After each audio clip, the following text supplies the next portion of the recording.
আজ আমি বানিয়ে দেখাবো চিকেন কাবাব। চিকেন কাবাব বানানোর জন্য এখানে ধনেপাতা কুচি, পুদিনা পাতা কুচি, আদা রসুন কাঁচা লঙ্কা এটাকে ক্র্যাশ করে নিয়েছি, খুব মিহি করে বাটবো না।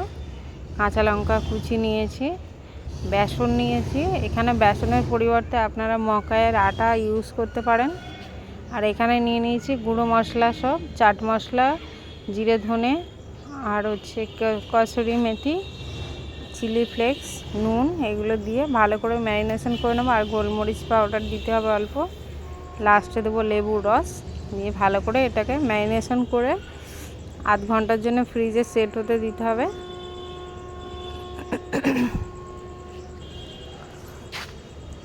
লেবুর রসটা দিয়ে দেবো, গোটা লেবু নিয়েছি একটা।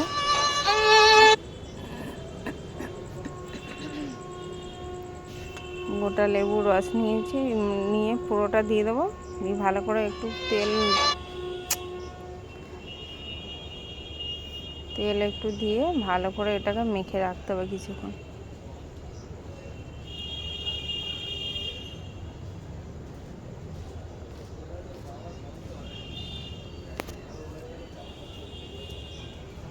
তেল দিয়ে মাখলে খুবই সফট হবে কাবাবটা, ওই জন্য আমি তেল দিয়ে মেখে দিচ্ছি। আপনারা চাইলে বাটারও দিতে পারেন। মেখে আমি এখন আধ ঘন্টার জন্য ফ্রিজে রেস্ট হতে দেবো। আধ ঘন্টা পর এগুলোকে চ্যাপটা চ্যাপটা আকারে শেপ করে ননস্টিকের তাওয়াতে তেল দিয়ে অল্প করে ভাজতে হবে। পুরোটা ভাজবো না, আমি কম করে ভাজবো, কেন আমাদের ঠান্ডা খায় না এগুলোর সাথে সাথে ভেজে খেলে খুবই ভালো লাগে খেতে, গরম গরম। তাওয়াতে সর্ষের তেল দিয়ে দিলাম কিছুটা পরিমাণে। এটা ননস্টিকের তাওয়া, সেই কারণে বেশি তেল দেওয়ার দরকার নেই। যেটুকু দিয়েছি এই এতটা কাবাব ভাজা হয়ে যাবে পুরোটা।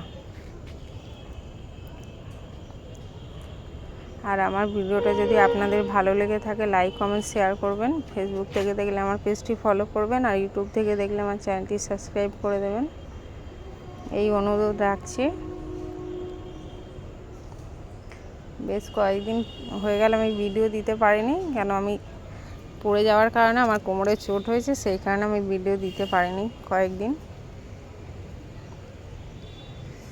দেখুন এক পিঠ ভাজা হয়ে গেছে, আর এক পিঠ এরকম লাল লাল করে ভেজে নেব।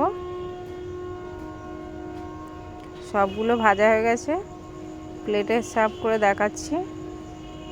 এভাবে বাচ্চাদের বায়না মেটাতে বাড়িতে করে দেখতে পারেন, খুবই ভালো।